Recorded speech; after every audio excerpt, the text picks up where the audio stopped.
به این میگن قرمزدون، به این هم میگن قبه. مخصوص کلاه دختره هستیم.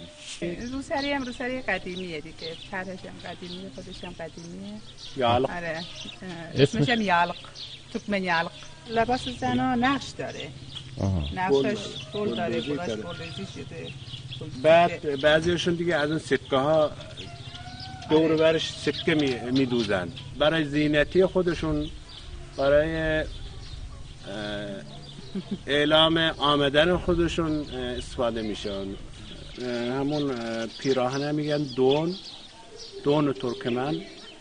بعد به این هم میگن تلفک.